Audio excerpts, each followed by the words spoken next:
আসসালামু আলাইকুম প্রিয় দর্শক। এই মুহূর্তে আমি দাঁড়িয়ে আছি আমাদের মাইজদির ঠিক সুপার মার্কেটের অপোজিটে আমাদের মোহাম্মদী হোটেলের সামনে। এখন এই মুহূর্তে আপনাদেরকে আমরা দেখাচ্ছি যে আমাদের এখানে যে মানুষজন যেভাবে ঝুঁকি নিয়ে চলাচল করে, আসলে এগুলো কিন্তু খুবই বিপজ্জনক এবং খুবই বিপজ্জনক একটা এলাকা। তো এখানে কিন্তু আসলে আমাদের একটা ফুট ওভারব্রিজ কিন্তু খুবই দরকার। আমাদের ফুট ওভারব্রিজ না হলে কিন্তু এখানে নয়, কারণ এটা একটি গুরুত্বপূর্ণ সড়ক, গুরুত্বপূর্ণ জায়গা। এই যে দেখেন, এই যে এদিকে দেখেন, এই দেখেন মানুষ কীভাবে মানে ঝুঁকি নিয়ে কিন্তু পারাবার হচ্ছে। তো এই ঝুঁকিটা বন্ধ করতে হলে অবশ্যই আপনাদেরকে এখানে ফুট ওভারব্রিজ দিতে হবে। ফুট ওভারব্রিজ ছাড়া কিন্তু এখানে হবে না। এখানে যে এই যে কীভাবে মানুষজন চলাচল করতেছে, এই যে দেখেন বাচ্চারা পর্যন্ত চলাচল করতেছে, দেখছেন দর্শক।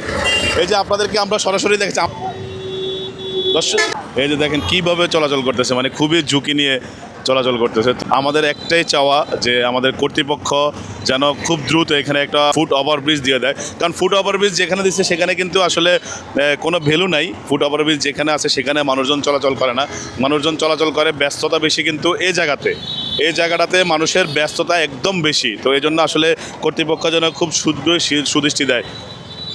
তো কর্তৃপক্ষের কাছে আমরা সবিনীত অনুরোধ করব যেন আপনারা খুব শীঘ্রই আমাদের এই স্থানে একটু ফুট ওভারব্রিজ দিয়ে আমাদেরকে উপকৃত করবেন, কারণ আসলে আমরা ঝুঁকি নিয়ে চলাচল করে এখানের মানুষকে বাঁচাতে হলে মানে এখানে সেফ জোনে বা রাস্তা পারাপারের জন্য কিন্তু একটা ফুট ওভারব্রিজ খুবই দরকার।